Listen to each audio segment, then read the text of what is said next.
Do you want to start by telling us a bit about yourself? My name is Sam. I live in Malta. It's on me. I am from Malta. My levels are Maltese and history. As an intermediate, I have sociology, environmental science, and English, and I aspire to work more with the EU. So, what does EU citizenship mean to you? For me, EU citizenship is a way out from our island. It also offers great opportunities for youth abroad to make a change. What inspired your interest in EU affairs? My EU affairs started in like Form 4. I had my civics teacher, and he used to discuss terms such as immigration and subjects like this. And when I started seeing subjects like this, I started to get involved by reading articles, watching videos, and then I started to develop a passion for this subject. And what opportunities do you believe are available for youth in the EU? There are a lot of things that youth can do. The problem is that youths don't know what they are. For my instance, for example, I got involved by starting in one event, the Young Parliamentarians, which is offered to schools. It started quite recently, and from there on, I was approached by a youth worker called Malcolm from Agency Zaza, and later on, I'm taking part in that, and in the future, I will take part in the MUN as well, and in the National Youth Parliament. That's very nice. So, Sam, you were selected this year as a participant in the Stockholm session for the Model European Parliament. Could you explain what the Model European Parliament is? The Model European Parliament, like for short, it is a simulation of how the European Parliament works. So we had committee meetings where we debated and discussed and developed certain OC's problems we saw in the subject. My subject was employment and social affairs, and we had a sort of question in it.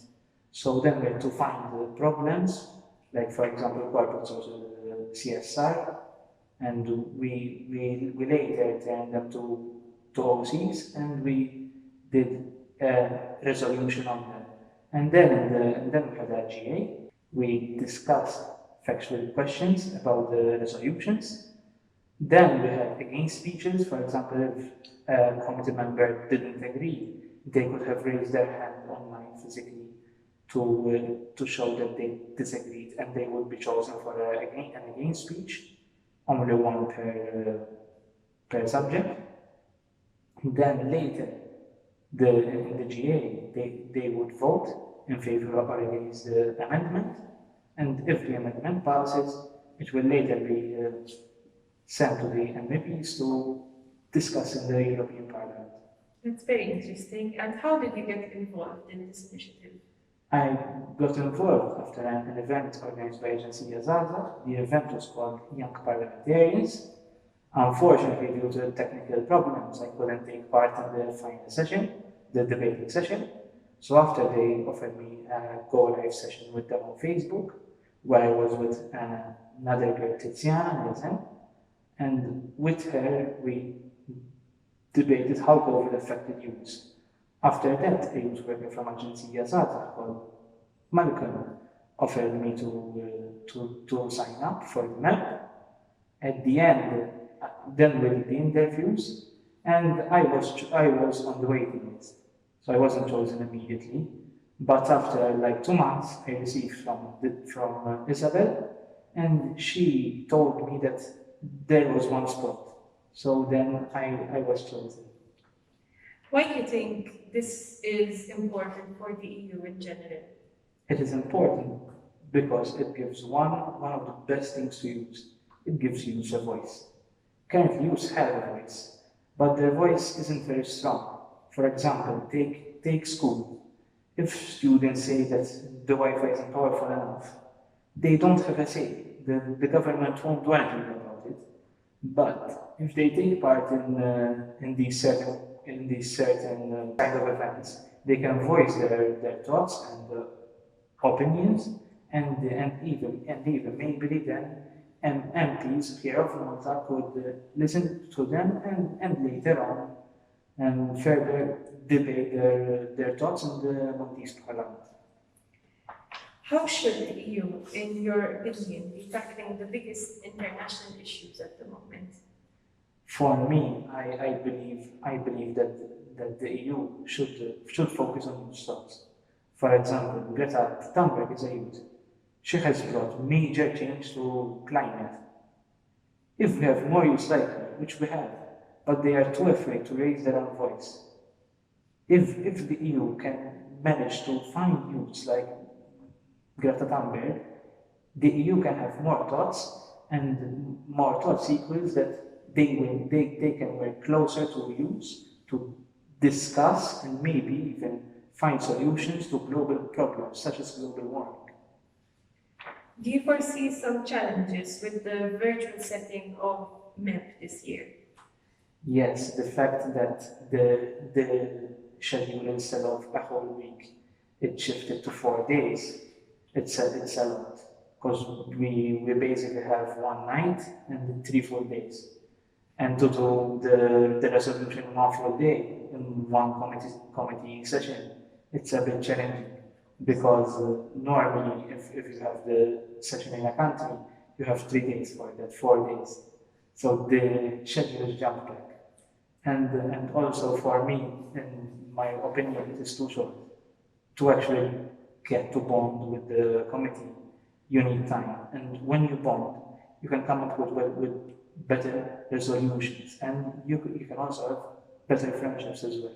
What was your experience like participating in the Model European Parliament? It was a very great experience. I actually got to make some new friends, such as from the delegation of Spain, Slovakia, and Romania, which I am still in contact with through Instagram and WhatsApp. And it also showed me through different people who gave me good advice and feedback. They told me that I have potential to continue on stuff like this, and they urged me to continue further in my studies and in this line of work. What are the benefits of participating in the Model European Parliament? You get many benefits, such as include public speaking. In this, you have a lot of public speaking involved. You also get more general knowledge. For example, certain terms I didn't knew the meaning about them, but when I read them in the resolutions, I googled them, so I got to also know more about them. So, who can participate, and what would you say to aspiring participants of the Model European Parliament? Participants can be chosen from sixth form, first year till I believe 20, so third year university, something like that. And if they really want to take part, I really encourage them because it's a great experience for them, and it's also a great platform for where they can make new friends and speak their thoughts, and also maybe change the way that they think about certain stuff by listening to other countries. Do you have a message for youth and young students in Malta and the European Union?